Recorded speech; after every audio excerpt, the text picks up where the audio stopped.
Ապոկալիպսիսը հետաձգվեց, Թրամփը հայտարարեց Իրանի հետ երկշաբաթյա հրադադարի մասին, միջնորդել է Պակիստանը։ Թրամփի խոսքով ԱՄՆ-ն արդեն գերազանցել է բոլոր ռազմական նպատակները։ Նախագահը նշել է, որ հասել են խաղաղության բանակցության կարևոր փուլի։ Իրանը ներկայացրել է 10 կետից բաղկացած խաղաղության առաջարկ, որը Թրամփի կարծիքով բանակցությունների համար լավ հիմք է։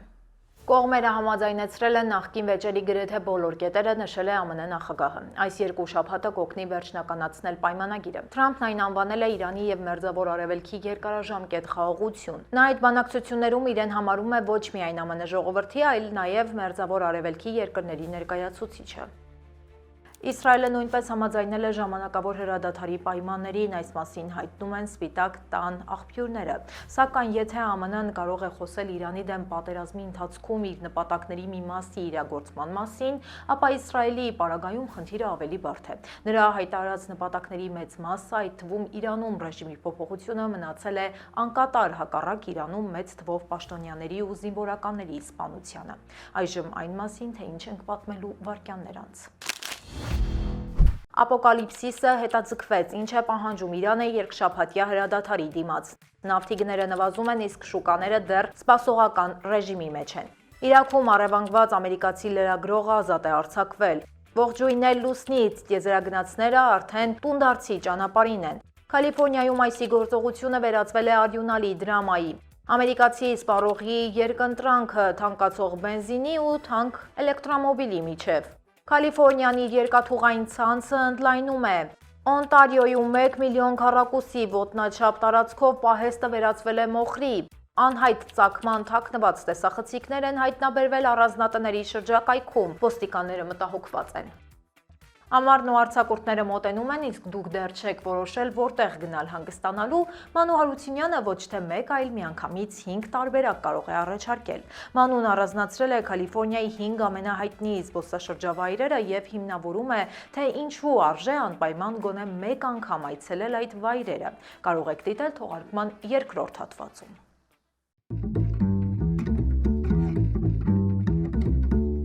Բարև ձեզ, դուք միացել եք Glendale News-ին, ես Լենա Կարապետյանն եմ եւ ինչպես միշտ ձեզ կներկայացնեմ Ամերիկայում տեղի ունեցող ամենահետաքրքիր ու կարևոր թեմաները։ Եթե ուզում եք աջակցել մեզ մեկնաբանություններում, պարզապես գրեք ձեր առաջարկներն ու կարծիքը մեր նախագծի մասին եւ իհարկե անպայման լայքեք տեսանյութը։ Հիմա անցնենք այսօրվա թեմաներին։ Իրանը համաձայնել է երկշաբաթյա հրադադարին, սոցցանցում արված գրառմամբ հաստատել է այդ երկրի արտգործնախարարը։ Արաղչին հաստատել է, որ այդ ընթացքում Հորմուզի նեղուցով անվտանգ ածում կապահովվի Իրանի զինված ուժերի հետ համակարգված։ Իրանի արտգործնախարարը նշել է այդ ընթացքում տեխնիկական հնարավոր սահմանափակումների անհրաժեշտությունը։ Իրանը հայտարարել է ԱՄՆ-ի հետ բանակցությունների մեկնարկի մասին, դրանք տեղի կունենան ուրբաթ օրը Պակիստանի մայրաքաղաքում։ Երկու երկրները կքննարկեն պատերազմը դադարեցնելու հարցը։ Իրանի անվտանգության խորհուրդը պաշտպանել է այս դիրքորոշումը։ Բանակցությունների ժամկետը կարող է երկարաձգվել երկու կողմերի համաձայնությամբ։ Արդեն հայտարարվել է նաև, թե Իրանը ինչ պահանջներ է առաջ քաշել իր ներկայացրած 10 կետանոց ծրագրում։ Թեհրանը պահանջում է ամերիկյան զորքերը դուրս բերել տարածաշրջանից եւ ամբողջությամբ փոխհատուցել պատերազմի ընթացքում պատճառած վնասները։ Պահանջների թվում են Իրանի նկատմամբ բոլոր պատժամիջոցների անհապաղ չեղարկումը եւ բոլոր սառեցված ակտիվների ազատումը։ Իրանը պահանջում է նաեւ ընդունել Հորմուզի նեղուցի վերահսկողության իր իրավունքը։ Վերջնական համաձայնագիրը պետք է հաստատվի ՄԱԿ-ի անվտանգության խորհրդի կողմից։ Հրադադարի մասին տեղեկությանը համաշխարհային շուկան արձագանքել է անմիջապես։ ԱՄՆ-ում նավթի գինը իջել է $94, նախկին $117 փոխարեն։ Բնական գազի եւ վառելիքի գները նվազել են ոչ միայն ԱՄՆ-ում։ Ֆոնդային շուկաները դրական են արձագանքել, ֆոնդային ինդեքսները, ինչպիսիք են S&P 500-ը եւ Nasdaq 100-ը, կտրուկ աճել են։ Dow ինդեքսը ավելացել է 1000 կետով։ Ոսկու եւ արծաթի գները նույնպես աճել են։ Միջազգային բորսաները պատրաստվում են աշխատանքի աճող ցուցանիշներով։ Ասիական եւ եվրոպական շուկաները նույնպես ակնկալում են աճ։ Ճապոնական Nikkei ինդեքսը ակնկալում է գրեթե 3% աճ, սակայն այս պահին իրավիճակը ավելի շատ սպասողական է։ Շատ ցուցանիշներ կախված են առաջիկայում Պակիստանում սպասվող Ամերիկա-իրանական բանակցությունների արդյունքից։ Իրանական հաքերները ներխուժել են ամերիկյան արդյունաբերական համակարգեր, այս մասին զգուշացրել են դաշնային գործակալները։ Հաքերները թիրախավորել են Rockwell Automation ընկերության գործիքները, վնասել են էներգետիկայի և ջրամատակարարման կարևոր ծառայություններ, սա առաջին նման հրապարակային զգուշացումն է պատերազմի սկզբից ի վեր, գործակալությունները խորհուրդ են տալիս անջատել վտանգված սարքերը։ 2023 թվականին հաքերները նմանատիպ մարտավարություն էին կիրառել, թիրախավորելով առնվազն 75 ջրային համակարգ։ Այդ ժամանակ զգալի վնասներ չէին գրանցվել հանրության շրջանում։ ԱՄՆ-ի կիբեռանվտանգության գերատեսչությունները շարունակում են պաշտպանվել հարձակումներից, իրավիճակը մնում է չափազանց լարված և վտանգավոր։ Հույս կա, որ հրադադարի հաստատման հետ այս ճակատում ևս հարձակումները կդադարեն։ Իրաքում առևանգված ամերիկացի լրագրողը ազատ է արձակվել։ Այս մասին X հարթակում հայտնել է պետքարտուղար Ռուբիոն։ Լրագրողը գերի էր վերցվել անցած շաբաթ Բաղդադում, նրան առևանգել էր իրանամետ մի խմբավորում, ավելի վաղ խմբավորումը հայտնել էր լրագրողին ազատ արձակելու մտադրության մասին, օրեր անց նրանք կատարել են իրենց խոստումը։ Այժմ տեղի իշխանությունները հետևում են լրագրողի անվտանգությանը։ Քիթ Հոլսոնը պատրաստվում է լքել Իրաքը։ Գործընթացը գտնվում է պետական վերահսկողության ներքո։ Արտեմիս 2-ի անձնակազմը ավարտել է լուսնի շուրջպտույտն ու վերադառնում է դեպի երկիր։ Այդ ընթացքում նրանք լուսանկարել են լուսնի հակառակ երկրից չերևացող մասը հրաբխային և հարվածային հետքերով։ Տիեզերագնացները նկարը հանել են նաև արևային խավարումը, սա առաջին դեպքն է մարդկության պատմության մեջ։ Hello, very special hello to Artemis 2. Լուսնի շուրջը պտտվելու պահին տիեզերագնացների հետ խոսել է Թրամփը, նրանց անվանելով քաջի և ժամանակակից պիոներներ։ Անձնակազմը շուտով երկիր կհասնի, նրանք վայրէջք կկատարեն Խաղաղ օվկիանոսի ջրերում, ուրբաթ օրը Սան Դիեգոյի մոտ։ Կալիֆոռնիայում տեղի է ունեցել փոխհրաձգություն ICE գործակալների մասնակցությամբ, դեպքը գրանցվել է Պատերսոն քաղաքի մոտակայքում Սան Խոսեից ոչ հեռու։ Հաղորդվում է, որ սպաները հետապնդել են կասկածյալին, նրանք կանգնեցրել են վերջինիս մեքենան։ Նա հետախուզվում է սպանության համար և համարվում է 18-րդ փողոց ավազակախմբի անդամ։ Ըստ ծառայության, կասկածյալը փորձել է հարվածել սպային, դրանից հետո գործակալները կրակ են բացել։ Նրանք պնդում են, որ դա եղել է ինքնապաշտպանություն։ Տուժածը գտնվում է ծանր վիճակում, նա տեղափոխվել է հիվանդանոց, տեղի շերիֆի գրասենյակը չի մասնակցել այդ գործողությանը։ Նրանք միասին ապահովել են անվտանգությունը։ Հետաքննությունը ստանձնել է FBI-ը։ Միջադեպից հետո տվյալ հատվածի ճանապարհները ժամանակավորապես փակվել են։ Վերջին ամիսներին ICE գործակալները հաճախ են հայտնվում աղմուկոտ միջադեպերի կենտրոնում։ Դեմոկրատները պահանջում են արմատական բարեփոխումներ այս կառույցում և մասամբ հենց այդ պատճառով է դեռ շարունակվում մասնակից շաթդաունը։ Վառելիքի թանկացման հետ ԱՄՆ-ում աճում է էլեկտրական մեքենաների պահանջարկը։ Դրանց շահագործումը 60%-ով էժան է, սակայն սպառողները բախվում են գնային խոչընդոտներին, քանի որ տեղական արտադրանքը թանկ է։ Էլեկտրամոբիլների արտադրողներն էլ իրենց խնդիրներն են հիշեցնում։ Թրամփի վարչակազմը կրճատել է հարկային արտոնությունները, կրճատվել է նաև լիցքավորման կայանների ֆինանսավորումը։ Թրամփի քաղաքականության արդյունքում ամերիկյան ավտոարտադրողները մեծ վնասներ են կրել։ Չինաստանը այդ ընթացքում առաջ է անցել։ Չինական էլեկտրամոբիլները ամերիկյանից էժան են, դա ստեղծում է երկարաժամկետ ռիսկեր տնտեսության համար։ Փորձագետները ահազանգում են, որ այս փուլում բաց թողած հնարավորությունը ԱՄՆ ավտոարտադրողների համար կարող է ճակատագրական դառնալ մոտ ապագայում։ Վառելիքի գնաճի պայմաններում Կալիֆոռնիայում երկաթուղիները առաջարկում են նոր ու գրավիչ հնարավորություններ։ Pacific Surfliner երկաթուղային ընկերությունը նոր երթուղի է գործարկում։ Այն կմիացնի Լոս Անջելեսը Սան Լուիս Օբիսպոին։ Նոր ամենօրյա երթուղին կսկսի գործել մայիսի 4-ից Լոս Անջելեսի, Վենտուրայի և Սանտա Բարբարայի միջև երկաթուղային կապը կամրանա։ Նոր երթուղին հնարավորություն կտա ավելացնել ուղևորափոխադրումները, գնացքները կիրականացնեն օրական 6 երթ դեպի Գոլետա, դեպի Սան Լուիս Օբիսպո կլինի օրական 3 երթ։ Pacific Surfliner-ը ձգվում է 351 մղոն Կալիֆոռնիայի ափով։ Այն սպասարկում է 29 կայարան և շատ ակտիվ է։ Երկաթուղին համարվում է ԱՄՆ-ի երկրորդ ամենածանրաբեռնված երթուղին։ Ուղևորները կարող են պլանավորել իրենց ուղևորությունները պաշտոնական կայքում։ Բացի այդ, ընկերությունը հատուկ առաջարկ ունի ֆուտբոլասերների համար։ FIFA-ի աշխարհի առաջնության հանդիպումներին այցելողները կստանան զեղչեր։ Մայիսի 1-ից հուլիսի 15-ը կգործի 20% զեղչ։ Այն վերաբերում է Լոս Անջելեսի հանդիպումներին մեկնողներին։ Կալիֆոռնիայի երկաթուղային նոր նախագծի արժեքը հասել է 126 միլիարդ դոլարի, այն պետք է միացնի Լոս Անջելեսը և Սան Ֆրանցիսկոն։ 2008 թվականին այն գնահատվել էր 45 միլիարդ դոլար։ Այդ ժամանակից ի վեր ծախսերը եռապատկվել են, ծրագիրը շարունակում է մնալ խիստ վիճահարույց։ Քաղաքական պայքարը սպառնում է դրա հետագա ճակատագրին, շինարարական ուշացումները նույնպես ազդում են բյուջեի վրա։ Առաջին փուլի բացումը նախատեսված է 2033 թվականին, այն կանցնի Քերն շրջանից մինչև Մերսեդ։ Ֆինանսական բացերը խոչընդոտում են նախագծի իրականացմանը, Թրամփի վարչակազմը կրճատել է դաշնային ֆինանսավորումը։ Տեղական պաշտոնյաները փորձում են պահպանել ծրագրի հեռանկարները, սակայն դժվարությունները շարունակում են աճել ամեն օր։ Նախագծի նպատակը ճամփորդության ժամանակը կրճատելն է, գնացքը կհասնի Լոս Անջելեսից Սան Ֆրանցիսկո 2 ժամ 40 րոպեում։ Այն կզարգացնի ժամում 220 մղոն արագություն։ Դա կլինի ԱՄՆ-ի ամենաարագ գնացքը։ Այն կլինի նաև աշխարհի ամենաարագներից մեկը։ Շինարարությունը սկսվել է դեռ 2015 թվականին, կենտրոնական հովտում աշխատանքները դեռ ընթացքի մեջ են։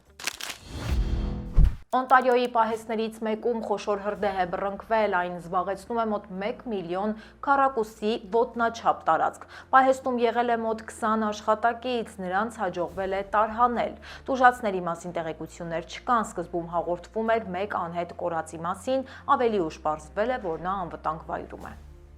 Տեսանյութում երևացել է այրվող մեծ մեքենա, պահեստն ամբողջությամբ այրվել է, սակայն հրշեջներին հաջողվել է մեկուսացնել կրակը եւ չթողնել, որ այն տարածվի նաեւ հարևան շինությունների ուղղությամբ։ Մերձակա ճանապարհները փակ են մնացել մի քանի ժամ շարունակ։ Ենթադրվում է, որ դա եղել է միտումնավոր հրկիզում, ոստիկանությունը ձերբակալել է 29-ամյա քաղաքացու։ Նա աշխատում է երրորդ կողմի դիստրիբյուտորական ընկերությունում։ Կասկածյալին գրավի դիմաց չեն ազատի, նա մեղադրվում է ծանր հանցագործությունների մեջ։ Քերիտոսի բնակիչներին սպառնում են թաքնված տեսախցիկները, դրանք հայտնաբերվել են քաղաքի բազմաթիվ վայրերում։ Ոստիկանությունը հորդորում է զգոն լինել, իրավապահները կարծում են, որ տեսախցիկները հանցագործներն են տեղադրել մարդկանց տեղաշարժին հետևելու և բնակարանային գողությունների համար։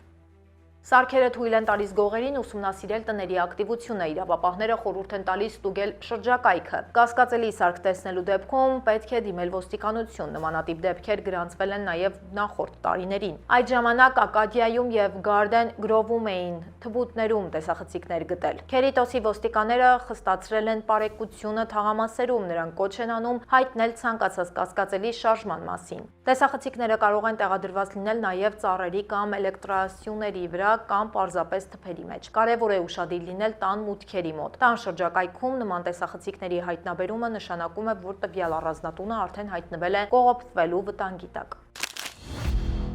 Նյու Ջերսիում բացահայտվել է խոշոր գողության դեպք, հիվանդանոցի նախկին տեխնիկը գողացել է բժշկական պարագաները։ Դրանց արժեքը կազմել է 2.5 միլիոն դոլար։ Աշխատակցուհին գողացած պարագաները վաճառել է Քարոլինա նահանգում և հասցրել այդ կերպ վաստակել մոտ կես միլիոն դոլար։ Հիվանդանոցում սարքավորումների բացակայությունները նկատել են ամիսներ առաջ, սկսել են քննությունը, ուժեղացվել է գաղտնի հսկողությունը հիվանդանոցի ողջ տարածքում։ Տեսախցիկները ֆիքսել են մեղավորին հանցանքի վայրում, այժմ նա ազատված է աշխատանքից և գտնվում է կալանքի տակ։ Պատժի չափը դեռ որոշված չէ։ Այժմ եկեք տեղափոխվենք մեր Facebook-յան էջ, որտեղ ունենք հրապարակումներ, որոնք վստահ եմ կհետաքրքրեն ձեզ։ Պիցառը քող 68-ամյա տղամարդը դարձել է համացանցի աստեղնա հաճախորդի համար գազավորված ըմպելիք էր գնել խանութից, քանի որ այն ռեստորանում չկար։ Իր պարտավորությունից դուրս այդ հոգատարությամբ առաքիչը տպավորել է հաճախորդին, նա և իր կինը տեսողության հետ խնդիրներ ունեն։ Նրանց համար խանութ գնալը դժվար է։ Այդ մասին պատմող տեսանյութը դիտել են միլիոնավոր մարդիկ։ Որպես շնորհակալություն հաճախորդը առաքչի համար դրամահավաքի էջ է բացել։ Անծանոթները Դենին ուղարկել են $100,000 ավելի նվիրատվություն։ Նա ապրիլի 30-ին պետք է թոշակի անցներ։ Գրել է, որ այս հսկայական նվիրատվությունը թույլ կտա վերջապես իրականացնել իր երազանքը, մեկնել ճամփորդության։ Հոլիվուդի Magic Castle շենքում հրդեհ է բռնկվել։ Ծուխը բարձրացել է անմիջապես շենքի տանիքից։ Տեսանյութերում երևում է փրկարարների ինտենսիվ աշխատանքը։ Պատկան մարմինները դեռ չեն հայտնել հրդեհի հստակ պատճառները։ Տուժածների կամ վնասների չափերի վերաբերյալ տեղեկություններ չկան։ Տարածքը ժամանակավորապես փակվել է այցելուների համար։ Magic Castle-ը համարվում է զվարճանքի կարևոր կենտրոն։ Շենքի հետագա ճակատագիրը կորոշվի փորձաքննությունից հետո։ Կինոարվեստի ակադեմիան հայտարարել է Օսկարի հաջորդ արարողությունների ժամկետները։ Սրանք վերջին անգամ են անցկացվելու Հոլիվուդի Դոլբի թատրոնում։ 99-րդ Օսկարը կանցկացվի 2027 թվականի մարտի 14-ին։ 100-րդ հոբելյանական արարողությունը տեղի կունենա 2028-ի մարտի 5-ին։ Երկու միջոցառումներն էլ կսկսվեն երեկոյան ժամը 4-ին։ 2029 թվականից Օսկարը կփոխի իր մշտական վայրը, 101-րդ արարողությունը տեղի կունենա Լոս Անջելեսի կենտրոնում։ Այն կհյուրընկալի Peacock Theatres LA Live համալիրներում։ Ակադեմիան պայմանագիր է կնքել AEG ընկերության հետ։ Այն գործելու է առնվազն մինչև 2039 թվականը։ 2029 թվականից Օսկարի հեռարձակումը կլքի ABC հեռուստաընկերությունը։ Այն կանցնի YouTube հարթակին։ Կինոյի տոնը տեղափոխվում է վիրտուալ տարածք։ Օրվա լրահոսից այսքանն էինք առանձնացրել, թողարկումը կշարունակի իմ գործընկեր Մանու Հարությունյանը։ Ամառային արձակուրդների շրջանին ընդառաջ նա հետաքրքիր առաջարկներ ունի։ Դեռ չեք կողմնորոշվել հանգստի վայրի ընտրության հարցում, ուրեմն բաց չթողնեք Մանուի հետ հանդիպումը առաջիկա րոպեներին։ Բարև ձեզ։ Այսօր հրավիրում եմ հատկապես նրանց ուշադրությունը, ովքեր սիրում են ճամփորդել։ Ուր գնալ հանգստանալու։ Ամռանն ընդառաջ սա ամենահաճախ տրվող հարցերից մեկն է, որին ի պատասխան այսօր տարբերակներ կփնտրենք միասին։ Այսօր միասին ենք բացահայտելու Արևոտ Կալիֆոռնիայի 5 ամենահիասքանչ վայրերը։ Սկսում ենք Սան Ֆրանցիսկոից, որտեղ վեր է խոյանում լեգենդար ոսկե դարպասներ կամուրջը։ Այս վայրն ընդունում է տարեկան մոտ 10 միլիոն այցելու, մեծապես նպաստելով Սան Ֆրանցիսկոյի զբոսաշրջային տնտեսությանը, որը գեներացնում է միլիարդավոր դոլարներ։ Սա ռոմանտիկների դրախտն է։ Զբոսաշրջիկները հիանում են օվկիանոսյան տեսարաններով եւ գարնանային մառախուղի յուրահատուկ մթնոլորտով։ Սա աշխարհի ամենաճանաչելի եւ չզարմանաք ամենաշատը լուսանկարվող կառույցներից մեկն է։ Եթե քայլարշավի սիրահար եք, հաջորդ առաջարկը ձեզ համար է։ Յոսեմիթի ազգային պարկն է բնության իսկական գլուխգործոցը։ Այս պարկը տարեկան ընդունում է շուրջ 4 միլիոն այցելու, ովքեր պարկի տնտեսությանը բերում են ավելի քան 600 միլիոն դոլար եկամուտ։ Ամռանը այն արշավային արահետների դրախտ է, որտեղ դուք կտեսնեք հսկայական գրանիտե ժայռեր եւ ջրվեժներ։ Դա վայր է, որտեղ մարդը մնում է դեմարդեմ բնության հզոր ուժի հետ։ Շարունակում ենք մեր ուղին դեպի Լոս Անջելես, Սանտա Մոնիկա Պիրս, որտեղ թվում է տոնական տրամադրությունը չի ավարտվում։ Այստեղ տարեկան այցելում է ավելի քան 8 միլիոն մարդ, ինչը զգալի ներդրում ունի տեղական տնտեսության զարգացման մեջ։ Ավազոտ լողափերը, ատրակցիոնները եւ մայրամուտի գեղեցկությունը ստեղծում են անմոռանալի հանգիստ։ Սա Կալիֆոռնիայի լողափնյա մշակույթի սիրտն է, որտեղ զվարճանքը երբեք չի դադարում։ Այժմ տեղափոխվում ենք Death Valley, մահվան հովիտ, որն իր արտասովոր տեսարաններով զարմացնում է բոլորին։ Այս տարածքն ունենում է տարեկան մոտ 1 միլիոն 100 հազար այցելու եւ ապահովում է մոտ 100 միլիոն դոլարի տնտեսական ակտիվություն։ Գարնանը այստեղ կարելի է տեսնել անապատային հազվագյուտ ծաղիկների ծաղկումը, լանդշաֆտների անիրական գույները եւ լռությունը թողնում են անմոռանալի տպավորություն, որը հնարավոր չէ բառերով նկարագրել։ Վերջին կանգառը Հոլիվուդի парքի ծառուղին է։ Այն ընդունում է տարեկան 10 միլիոնից ավելի զբոսաշրջիկների։ Այս վայրը Լոս Անջելեսի համար գեներացնում է միլիարդավոր դոլարների եկամուտ, լինելով կինոաշխարհի կենտրոնը։ Զբոսաշրջիկները փնտրում են իրենց սիրելի աստղերի անունները եւ զգում հոլիվուդյան парքի շունչը։ Սա պատմության, մշակույթի եւ ֆինանսական միջոցների կուտակման մի յուրօրինակ կենտրոն է, որն անպայման պետք է գոնե մեկ անգամ տեսնել։ Մեր ճամփորդությունն ավարտվեց, բայց Կալիֆոռնիայի հրաշքները դեռ շարունակվում են։ Թվարկված 5 վայրերը միայն սկիզբն են այն մեծ բացահայտումների, որոնք սպասում են ձեզ այս նահանգում։ Այնպես որ սպասեք նոր հանդիպումների, նոր բացահայտումներով։ Այսօրվա համար պատրաստել էինք այսքանը։ Եթե դեռ չեք հասցրել դիտել մեր նախորդ թողարկումը, ապա կարող եք անցնել հենց այս հղումով, իսկ մենք կսպասենք ձեր լայքերին եւ մեկնաբանություններին։ Կհանդիպենք վաղը ժամը 5-ին։ Հաջողություն։